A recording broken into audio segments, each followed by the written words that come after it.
Fafa Gueye mi ngi feggoog man ci wet gi des Exidex tous les animateurs très mobilisés ce matin ngir gunge leen tey ci spécial fin d'année ci radio King FM.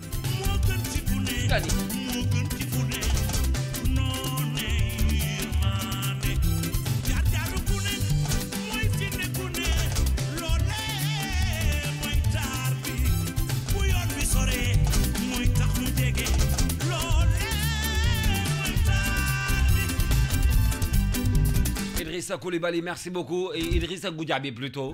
Ci page Facebook bi Mariatou Faye. Naka noonu Fatou Niang. César. Ay Lisa Georgia. Bonne et heureuse année à toi aussi. Ay Becky Ndiaye. Ibrahima. Merci beaucoup Mary. Ak Fifi Sonibou. Merci beaucoup Soukayna Ka.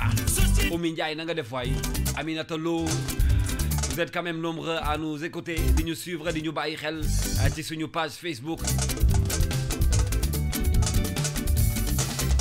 Wol ma El Hadj Baye Cheikh wol ma Exidex déjà ñu mu ñëw ñu dalal Baye Cheikh Fafa demal toogee ne ñu bi waxtaan wi nag balaa ñu ko yëkkati tey ci bés bu spécial bi nga xam ne dañuy jeexalandoo ñun ensemble cette année belle année 2019 bi nga xam ne dañu ko partager ak yéen avec beaucoup de bonheur et beaucoup de plaisir également ci wàllu rajo ndax gis ngeen ni taxawaay bi King FM andi ci wàllu programme andi ko également ci ay animateurs yu différents ci wàllu style dirigé par El Hadj Baye Cheikh et puis accompagné par d'autres animateurs comme Exidex comme ni ma ko limee léegi noonu laa ko waxee ci Fafa mi nga xam ne moom bu week-end bi jotee day ñëw perturber lépp jaxase voilà bu boobaa nag Ndakaaru yëngu moom chaque dimanche samedi plutôt ak dimanche le week-end il vous accompagne ci la première radio digitale bu Sénégal naka noonu sunu musique ak Exidex tous les week-ends également lui aussi il vous accompagne avec une grande différence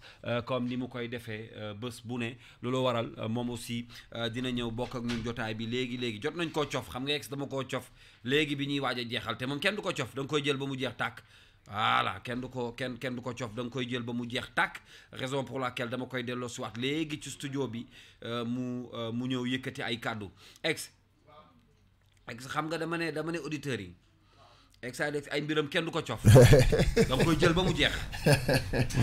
ba mu jeex Fafa Gueye waaw te sànq xam nga xibaar yee ma xawoon na xocc moo tax bi ex ñëwee ma xaw a cof noonu rek waaye erreur laa def waaw ndax yëfi asmaali kenn du ko cof xam nga olof dee naan ñett yi mun nga koo cof mu jig la mooy ban ak ban kaani mun nga koo cof mu jig la waaw xorom nga cof ko mu jig la dëgg la de poobar nga cof ko mu jig la waaw waaye as gor boo ko cofee day gis boppam déedéet waay dëgg naa dëgg de sëy sama waa ji man daal lii moo tax may daanu rek moom xam na moom daf may daaneel moom waaye fu ngeen jëme réew en tout cas doy na waar daal Kals doy na waar waaw macha allah. ayca jotaay baa ngi noonu Asmalik.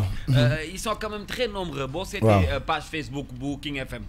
message yi ñu lay envoyé ci site internet bi également ñi ngi ñuy topp message yi ñuy recevoir personnellement di wane cofeel bi ñu am non seulement ci groupe Futurs Médias bi nga xam ne moo ëmb King FM mais King FM nag daf ci nekk caat boo xam ne bi mu yegsee yàqul dara ci liggéey bi. voilà mooy King FM mooy caat bi yor di koy taaw. waaw loolu la yàlla dogal et puis avec une équipe quand même merveilleuse gis nañu bu ñu tàmbalee 2019 bile at ki nga xamante ne moom mooy Pape le directeur général donc muy Pape Cheikh Diallo at li nga xamante ne nas nañu ko at moom programme vision bi mu am ci rajo bi dajale animateur yëpp nag donc ku lim juum mais ñun ñëpp muy Fafa mi toog Aba Kalz PNG Coco Jean équipe matinale bi donc muy Al et c'est Alet comme ni ma koy waxee ñoom Laari Maïté donc Seydina Omar ñoom ñëpp mais surtout innovation bi nga xamante ne def na ko muy au niveau de la rédaction ànd ci at Dissa Prera bi nga xamante ne on le félicite on l'encourage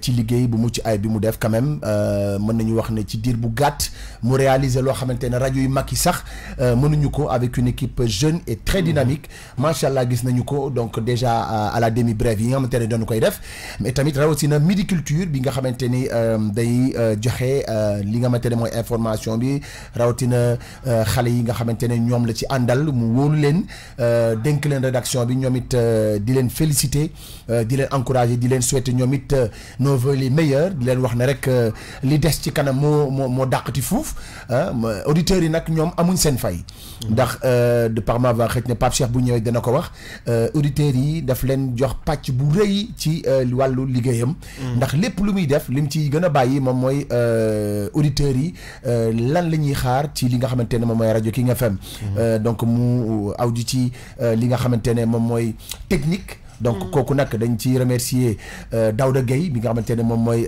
directeur technique bi ànd ci at Kader directeur adjoint moom it dañu koy féliciter di leen encourager ci liggéey bu mucc ay bi ñu def parce que rajo c'est la technique à 80% lépp technique la te tey ñoom buñ ci jotee c'est grâce à ces gens là ñu nga xamante ne ñooy responsable yi ma wax ñoom it di leen féliciter rek di leen souhaiter nos vœux les meilleurs di leen ñaanal aussi tamit année 2020 bi nekk année de succès dans tous les domaines mais bu ñu ñëwaat rek ci ñu diggante at auditeurs yi ñu ko waxee rek moom mooy à chaque fois lu ñuy monter nas dañuy xool ñoom fu ñu ci toll bu ñu ci gisulee auditeurs yi wala internautes yi je pense que ne lu ñuy càmbaraat la xoolaat ko daal di koy defaraat pour jox leen ko tey ñoom gis nañ ci seen bopp ci wàllu programme li leen joxagum macha allah gis nañu ñoom ñëpp niñ ci taxawee 2020 moom nag moo nekk année bi nga xamante ne moo ëpp ci suñu ay objectifs yu ñu war a atteindre parce que c'est vrai dañ doon léewtoo yu bëri rek c'était une mise en place léegi nag c'est la cérémonie en 2020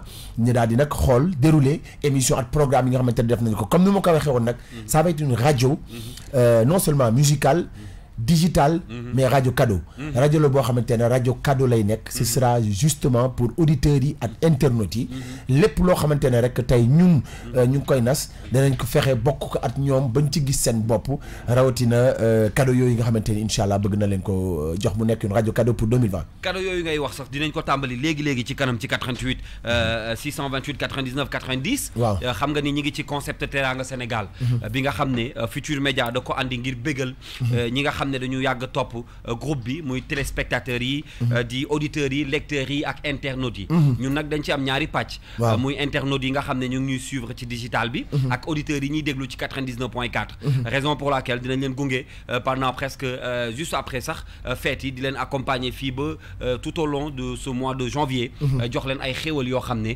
dañ leen koy offrir ngir ngeen mën a neexal nag seen ay journée moo xam sax seen ay week-end ci rajo bi ñu dippee la première radio digitale bu Sénégal ñu dalal El Hadj Baye Cheikh Exidex comme ni ko waxee le temps ñuy jeexal nag jotaay bi fàttali ni programme bi dina wëy fii ba ngoon gi Disa am na lu mu waajal loo xam ne dina ci ànd ak rédaction bi ngoon juste après le discours à la nation bu son excellence président de la République Macky Sall bi nga xam ne dina am ngoon rédaction bi bu ñu paree ñoom dina am loo xam ne dinañ ko ci def gunge leen ci qui veut dire que rajo bi aussi yéen a ngi wëy di topp programme yi nga xam ne moo yitteel askan wi exactement duñ ci bàyyi benn parce que loolu tamit ça a été objectif bi nga xamante ne moom laay wax donc muy monsieur donc muy directeur bi di Pape Cheikh Diallo rawatina mais quand même on le félicite moom it di ko ñaanal rek li nga xamante ni moom la sumb yàlla may ko ci ndam et puis confiance bi mu am ci ñun yàlla bu ko yàlla na ko yàlla matal ñun it et cetera parce que gis nañu lépp loo xamante ne tey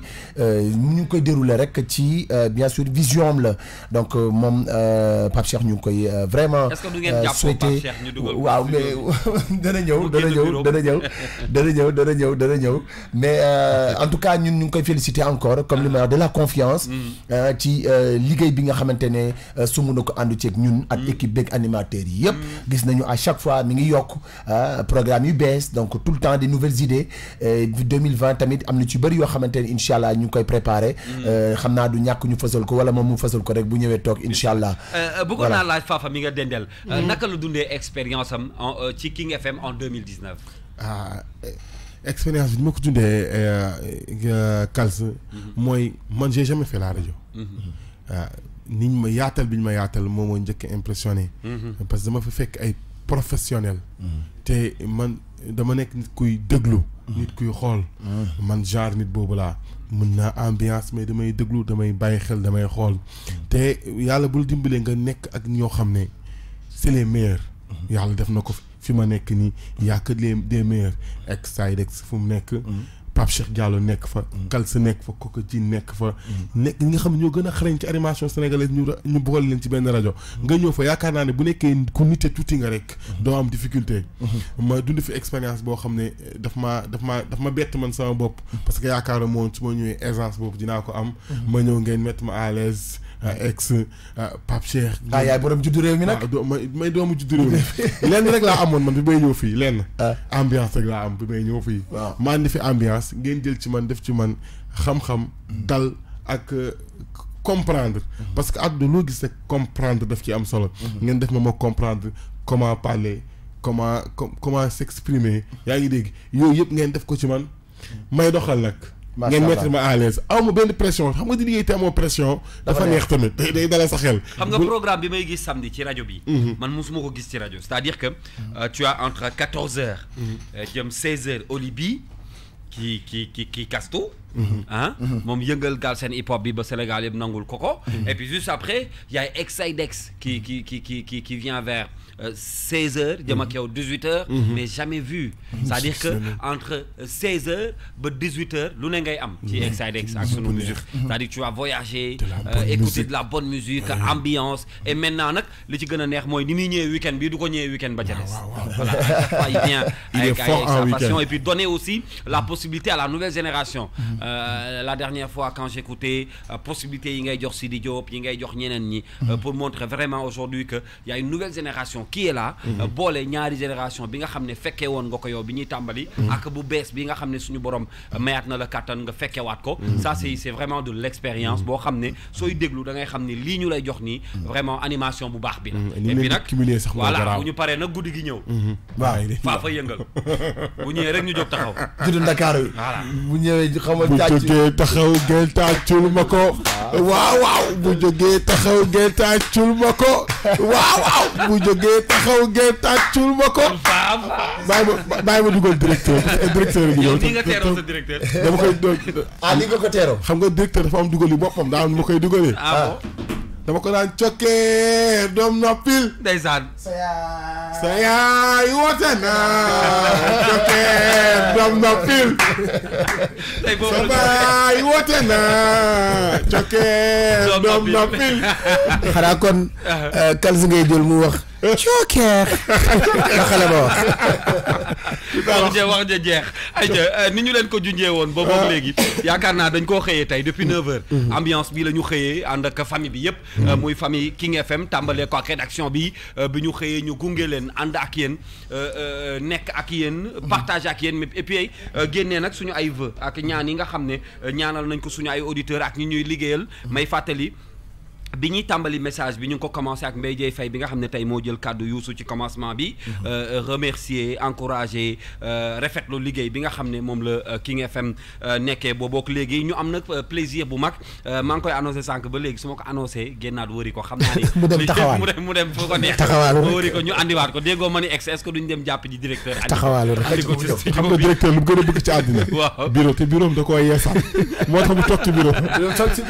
daa yeesal bureau alors ñu am mbégte bu rëy El Hadj Baye Cheikh ànd ak yow tey dañu jàkkaarloog yow xam naa ni sax du lu muy faral di nangu waaye du en tant que animateur dañu jàkkaarloog yow en tant que directeur bu King FM sànq maa ngi koy wax naan kan moo am directeur bu mel nii man gisuma ko voilà avec un état d'esprit bu open à chaque fois que boo amee ay idée andil ko da koy partager ak yow yokk ci li nga xam ne mooy expérience bi ko suñu borom may et puis animateur bu ne nag bëggoon nga am directeur bu mel ni El Hadj Baye Cheikh absolument loolu moom il faut le dire alors Baye Cheikh ñu dalal la ñaanal la ci at bu bees bi comme ni ñu ko ñaanalee ñëpp mu nekk sa at et puis suñu borom ubbi xéewal yi li nga ci bébét yëpp suñu borom defal la ko allahumma amin ba écoute maa ngi nuyu ñëpp maa ngi leen di nuyu nous sommes des collègues nous sommes une famille lañu xam nga yàlla daf ma nattoo ñi may liggéeyal yëpp kenn ku nekk dama am relation bu particulière ku ma ci nekkal rek c'est comme si moom laa gën a bëgg wala moom laa gën a yàggal yow sama rakk nga lu jiitu ay rajo Exidex écoute sañu ma wax ci moom parce que gërëm sax bu ëppee dafay jur cat am na ay nit yoo xamante ni boo gisee ñu nekk ay doomi bàjjan rek ça veut dire que voilà c'est le cœur quoi. Voilà loolu man duma ci sori. Fafa Lisa Georgia Lisa c'est sama rakk la sama xarit la donc ñi fi nekk ñëpp dañoo ñëw ci rajo bi par rapport ak sama diggante ak ñoom. te boobu ba tey ñu ngi góorgóorlu donc maa ngi leen di ñaanal at bu dàq at bi ñuy bëgg a génn muy 2019 il s'est passé tellement de choses dañoo ñëw ci bi ñuy jox rajo bi dañ ñu ko jox ak ay maigres moyens. Voilà, on nous a liñ fi fekk rek ba tey loolu lañ fi bàyyi on a demandé beaucoup de choses ba léegi ñëwagul mais ñu ngi ñaan mu ñëw ci 2020 bi. Mais quand même tant bien que mal équipe yaa ngi góorgóorlu que ça soit la rédaction que ça soit les animateurs que ça soit équipe technique bi ku ci nekk yaa ngi xar sa tànk tubéy que qu'il pleuve ou qu'il neige ñun ñëpp ñu ngi góorgóorlu yow tous les matins da ngay rey sa bopp sa liggéey bëri boo wàccee fii daw nelaw tuuti demaat encore après midi bi ci RFM gis naa lépp Exidex même chose entre yeewu leen moom dafay dédoubler wu il passe toute la journée ici c'est-à-dire bëri na ci ay liggéey yoo xamante ni su ma ko naree def sax su ma xalaatee ni Exidex mu ngi fi damay nelaw sama kër quand je vois des gens qui viennent vers moi pour me demander des choses dama leen di làqatu et je dis à Exidex kay waa ji xam naa li may doyee s'il te plaît jàpp ci kay wax ak moom donc moom mu gérer ko quoi tu vois donc c'est des choses yoo xamante ni daf ma permettre ma féex ci bi ñu ma dénkee rajo bi et puis man dama di taalibi Serigne Touba kenn jàngal lu ma fëgg ci table man dañ maa jàngal ni loo barile di nga gis di nga tasee ku la ëppale man dañ maa jàngal ni buñ la dénkee dara ndax sa xam-xam ndax sa professionnalisme maa ngi ciy bëgg a yàgg waaye am na ñu ma ci gën a yàgg am naa ci xam-xam am na ñu mu ci ëppalee xam-xam moo tax du ma ni mukk déet ci proposition d'idée par rapport ak ay émissions et tout ça man mën naa ko bañ a gëm mais sama xalaat personnel du loolu mooy compter pour auditeur bi donc tout ce qu'on me propose je dis d'accord nañ ko def j'ai même entendu un jour quelqu'un dire directeur boo xam ni moom du wax dee ñëw rek ma ne ko man loolu lañ ma jàngal waa kër Serigne Touba ñoo mel noonu donc loolu ñu ma jàngal ci loolu laay dox te ci loolu laay xuloo it c'est-à-dire ba ci télé bi may liggéeyee muy télévision Futur Média su ma gisee ni responsable wala chef mu ngi may jaay ni moo ma ëpp xam-xam rek su boobaa damay tàkk parce que man jaayuma kenn xam-xam su ma ko jaayoon star wala ma jaay la xam-xam wala ma jaay la dara amaana doo am possibilité wax ak man ba ñëw TFM sax di ci juddu tu vois un peu donc damay bëgg rek di joxe cër ñu may delloo cër ñuy doo leen te cër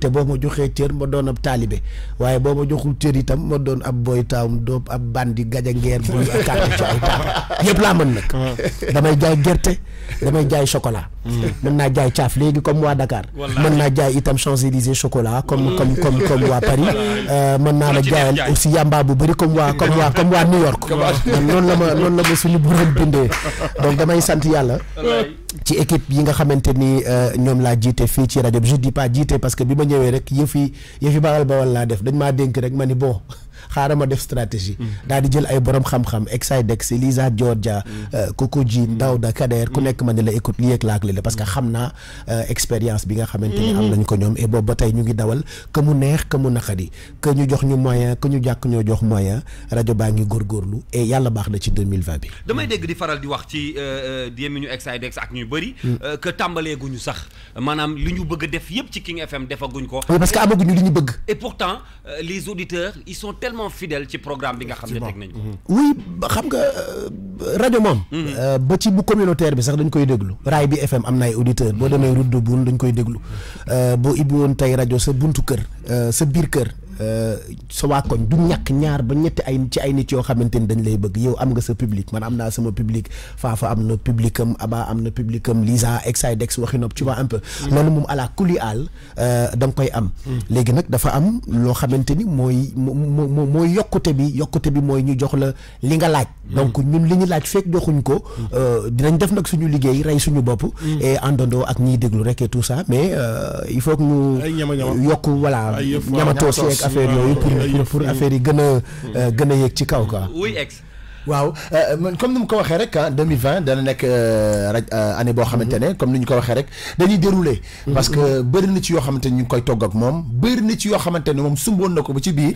nañu boo taxaw leen xaar ndax jotagul et tout ça là c'est vrai mais incha allah bëgg nañu incha allah 2020 bi mu nekk at boo xamante ne lépp loo xamante ni incha allah sumboon na ko moom ñu fexe mu mat ndax auditeurs yi ñoo ko jar ndax internet yi ñoo ko jar amul benn programme boo xamante ne nas nañu ko boo xamante ne jëlaaluñ ci en compte nee naa la 2020 dana nekk rajo cadeau boo xamante ne incha allah on sera très très très très cadeau ba noppi dinañ gis programme itam yi nga xamante ne danañu ko gën a yaatal bu ci nekk xëj nañu asseoir ko mais gën ko yaatal yokk ci li tax muy briller yokku taar rek la ñuy def fi mu toll ni waaye jëmm jaa ngi fi lépp ngi fi incha allah te loolu defe naa ne incha allah 2020 bu ñu fi yàlla bàyyee may nu kàttan dañu ko matal incha allah. te li ma ci bëgg a yokk mooy sax xam naa lim demande yëpp lu tax mu yëx cee jot yëpp.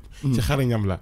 parce que boo tegee stratégie boo xam ne li nga soxla yëpp amoo ko. yëf yi di jëm ci kaw. yëf yi di jëm ci kanam dañ lay négliger. da la waay saa yoo kii moom joxuñ ko dara te mi ngi dem. waaw mi ngi dem. waaw yëf yaa ngi gën a sàgg yëf yaa ngi mel ni Sonko ba ca Banjul te amul moyen. te pourtant dara newu fi. dara newu fi. yëf yi mel ni toq sa bunu saañ ba réer. te dara xewagul. rajo yi amul lépp yóbbu la dara. loolu sa xarañ la ak say stratégie say tactique sa professionnalisme. professionnalisme da lay handicap sax. parce que da ngay fekk loo xam ne du dara nga def fa dara. yaa ngi dégg ba dara ji war a ànd ak dara joogi noonu du ñëw. dëgg la. xam nga souvent balaa ñuy guddal jotaay bi damay faral di wax benn affaire parce que xëy na sax moom du mbir yu muy bëgg souvent nit ñi di ko wax mais Pape Cheikh Diallo que nga bëgg ko que nga bañ ko c'est un grand boo xam ne ci milieu bii ñu nekk dafa mérité ñu jox ko cër bi nga xam ne moom la yelloo rendre ko en hommage ci li nga xam ne tey animateur bu ne bëgg nga mel ni El Hadj Baye Cheikh ça il faut le dire c'est-à-dire que am na parcours bu rafet boo xam ne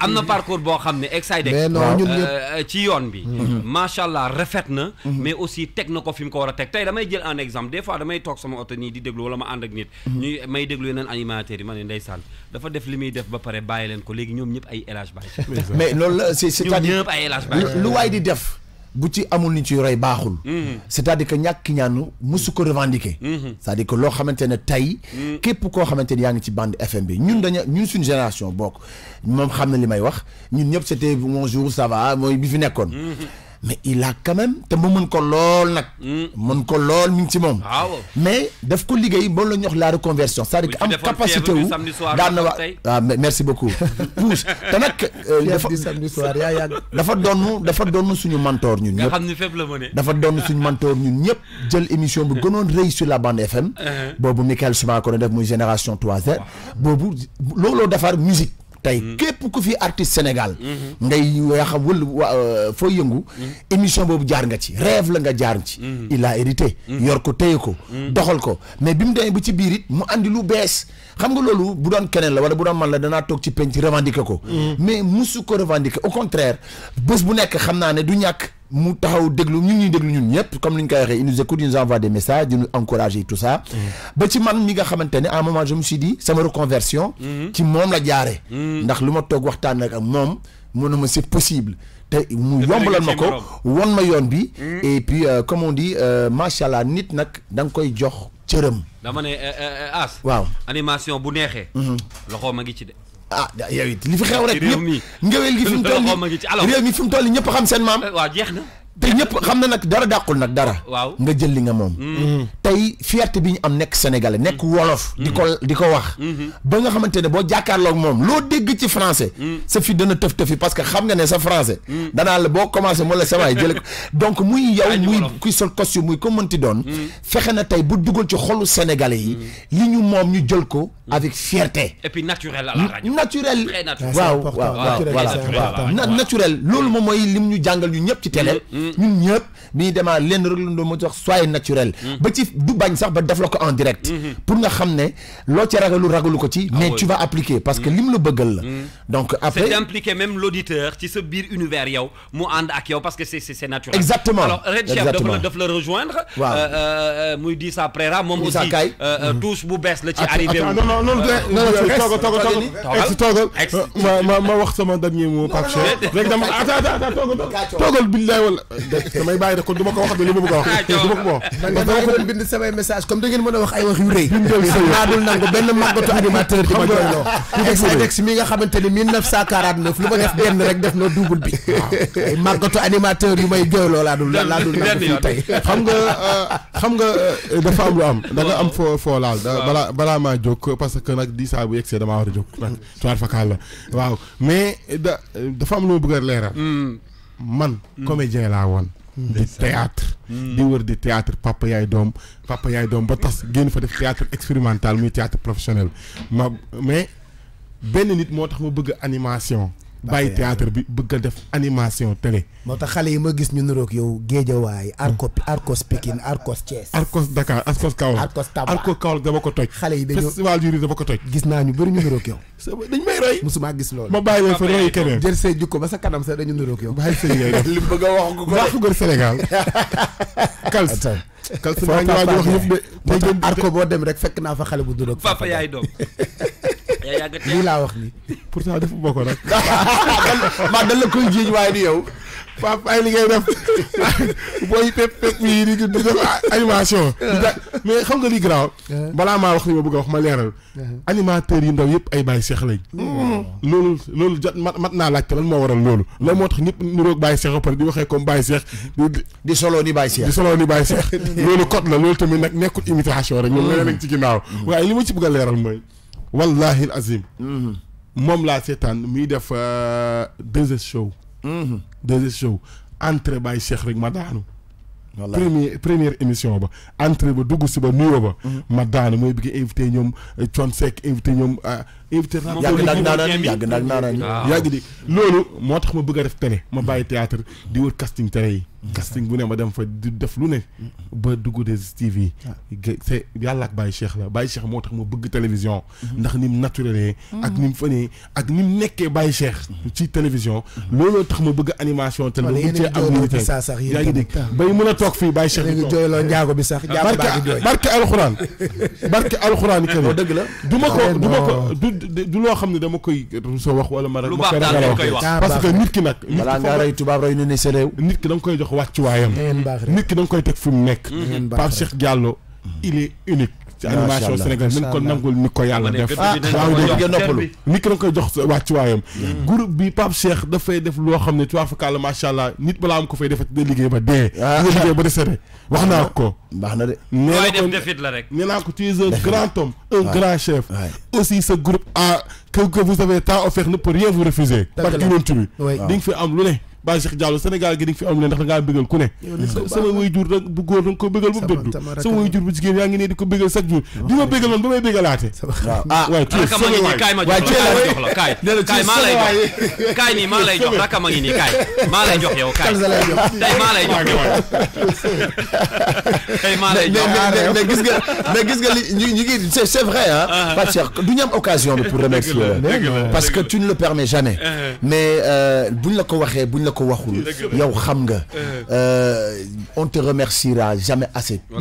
On n'a pas pris l'avion dem di xooli tubaab yi nu ñuy liggéeyee doy nga ñu ci fànn yëpp nag l'exemple foo teg boo teggee ñu teg waaw ak du ñu ragal du ñu laajte tubaab yi seen biir mën nañu wuti référence ndax ñoom am nañu ku ne mais ñun da ñu doy mat ñu ko sëkk est-ce que xam nga ni ci réew mi à partir de Pape Cheikh Diallo ci la ñu commencé jël xibaar yi di ko booleeg animateurs yi parce que bu njëkk ba da nga daan animé wàcc journalistes yi ñëw ñu jàpp ni loolu mooy lu sérieux yi mënuñoo boole ñaar yi animateurs yi ñu gëmloo leen seen bopp ne leen mën ngeen a animé ba noppi boole joindre l'utile à l'agréable et c'est grâce à lui mais loolu tamit mais boo ci yokkee loolu animateur buy def journal c'est-à-dire que ne moom ñëpp fa nañ fàtt ne jaar na sësti am na formation journalistique donc domaine boo ko laal rek ba ko matee fees ko dell macha allah moo tax li may wax bés bu nekk mën nañ la mag fuuf mais muy màgget muy mag ki nga bokk génération sa rak sa doom ku ñëw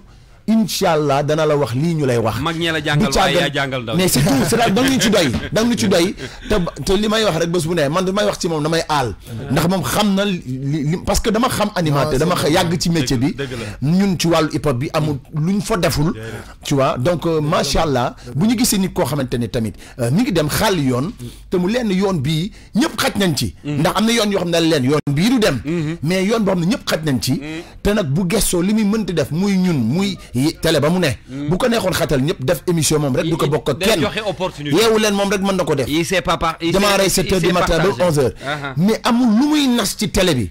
barke Serigne Babacar Sy lu mu ci dul boole. man mii di wax ak yow sax parfois bay toog ci plateau yónnee message na ma foo ne. tu vois ce que je veux dire loolu c'est dafa dépassé. xol moo koy def barke yonent yàlla Muhammad li may wax ci yow damay aal.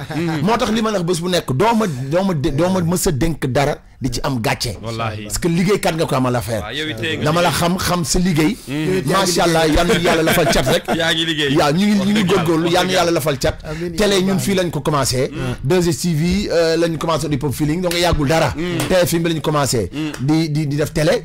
ba nga koy def ci avec 12 ans ou 13 ans. la télé est à nous. merci beaucoup looy def plus de c'est en toi donc ñu nit du ñu ko jàngi fenn fii lañ koy jàngee rek.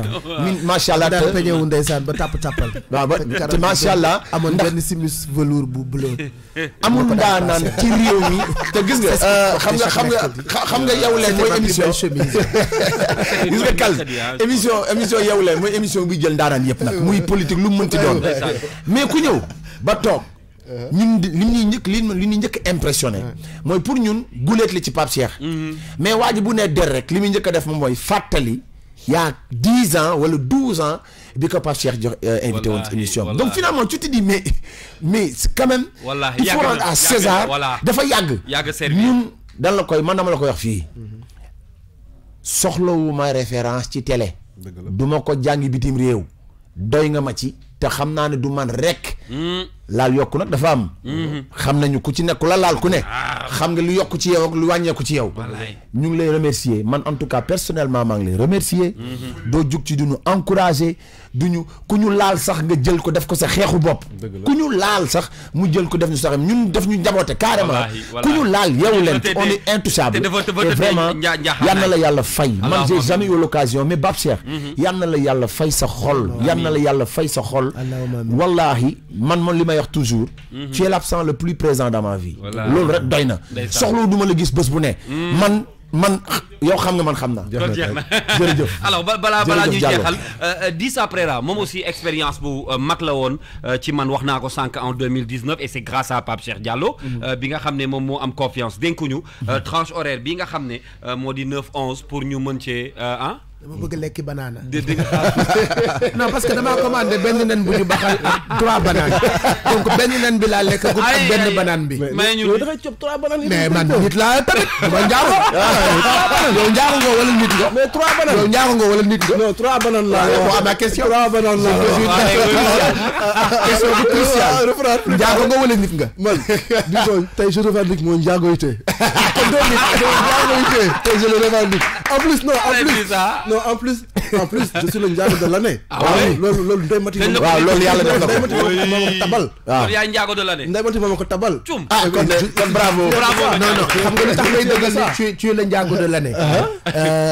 Table rase la ñu defoon. bi ñu ñëwee.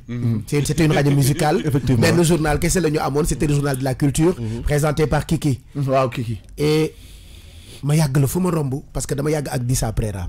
dama yàgg a xam dof bi ci moom. je dis pas professionnalisme ak talent de dof. c'est-à-dire Dissa c'est l'un des journalistes les plus fous ici au Sénégal.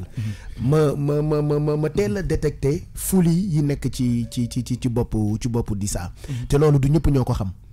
wóor na ma ni rédaction télévision Futurs Médias bi mu nekk sax peut-être bu ñu xamee dofu Dissa sax des na. mais man dama maîtriser dofu Dissa Préra. et j'ai pas regretté le fait que mu ñëw parce que de A à Z 100% li ñu am yëpp tey mu bëri mu néew ci rédaction bi ak côté info da ko liggéey ko affaire yi xajam mu teggi dindi ba ñu am lii ñu am tey donc forcément yow yaay njaago de l'année.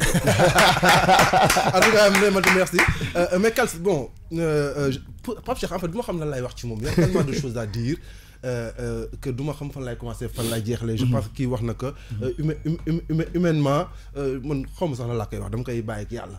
yàlla moo xam. on est dans un milieu où la confiance elle est importante. Travailler avec la confiance wax na que léegi. des gens qui me font confiance y en a pas beaucoup yow Kals kii parce que dañu jàpp ne booy bi dof la. effectivement je suis complètement fou. Je le revendique haut et fort. Ah oui. Maintenant, il faut savoir de quelle folie. Voilà, de quelle folie. Voilà.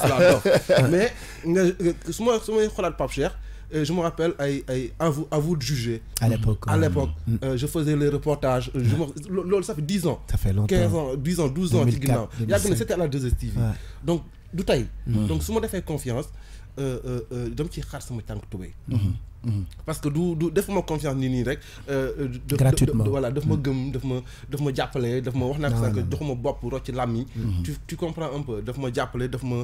mais c'est que y a tellement de choses à dire que je sais pas. par où commencer. Tout ce que je veux c'est que dama koy ñaanal ñëpp également. yàlla may ñu gudd fan yàlla may ñu lu ñu bëgg ci rajo bi. mu jëm kanam. la volonté elle est là. bëgg mu ngi fii passion bi mu ngi fii. mën également mu ngi fii li may wax souvent da ngay gis benn Kals li nekk si moom feeñul ci jëmm ji. da ngay gis ex li nekk si moom feeñul ci jëmm ji yàlla mooy doxalee noonu.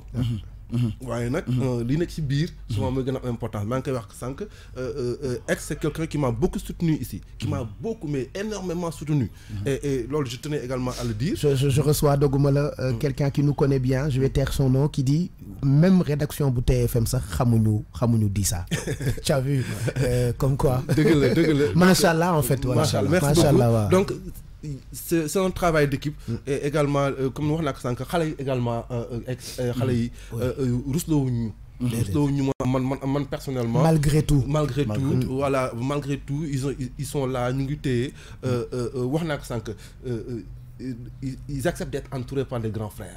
Il n'y a pas que moi, il y a Ex, il y a Daouda, il y a Pape Cheikh, il y a Lisa également, mon cool. Et tout le monde participe à ce que ça marche. Et man loolu laa gëm loolu laa xam donc à tous à toi directeur directeur boo xam ne bureau mooy loolu. waaw directeur nga xam ne il a un bureau mais bon voilà directeur avec un bureau sans bureau. waaw donc yàlla na yàlla yeggali mbëbët yi. amiin fexe lépp lu ñu nas fii si 2020 bi. yàlla def ko. amiin et merci beaucoup pour tout. et surtout pour la confiance. merci beaucoup à tout le monde xam naa dañuy bàyyi ñu doxal ci animation bi nag.